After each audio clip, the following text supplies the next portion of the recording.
अस्सलाम वालेकुम संगत चांडिया होंडा सर्विस जिमें कि तो पता है सारा सेल परचेज का काम है बिरामा वास्ते सोने सोने मोटरसाइकिल गिन के आने ठीक है ना। मोहब्बत मंडिया करो जुड़े रह के करो सारे नाल ठीक है ना। जेड़ा भी भाई जेड़ी मोटरसाइकिल का ख्वाहिशमंद होवे कमेंट दे विच लाजमी रिप्लाई करे हूं चॉइस दा को मोटरसाइकिल मिलसी ठीक है ना। अच्छा आज आया खड़े वे सारे को 70 2007 मॉडल नंबर लगा हुआ कागजात क्लियर बिल्कुल फ्रेश मोटर खड़ी है कंडीशन दिखाओ जरा।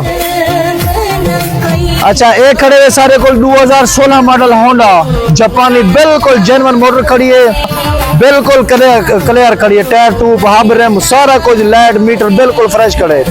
अच्छा इधर आ वनो एक खड़े हुए 2013 मॉडल ठीक है ना। पिछला स्टॉक तो दिखाया से सेल थी गया उनके विच ए बच्चा खड़े हुए होंडा 13 मॉडल ठीक है ना।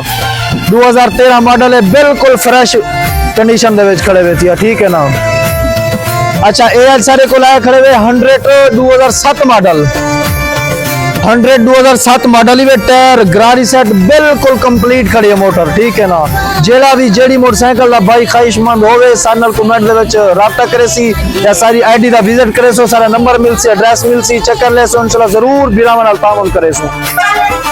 अच्छा एक खड़े हुए 70 2013 मॉडल बिल्कुल फ्रेश जर्मन मोटर खड़ी है दिखाओ कंडीशन मोटर भी मदा मुखलिस मुझा क्यों थी नहीं आवेदन वक्त जवान थे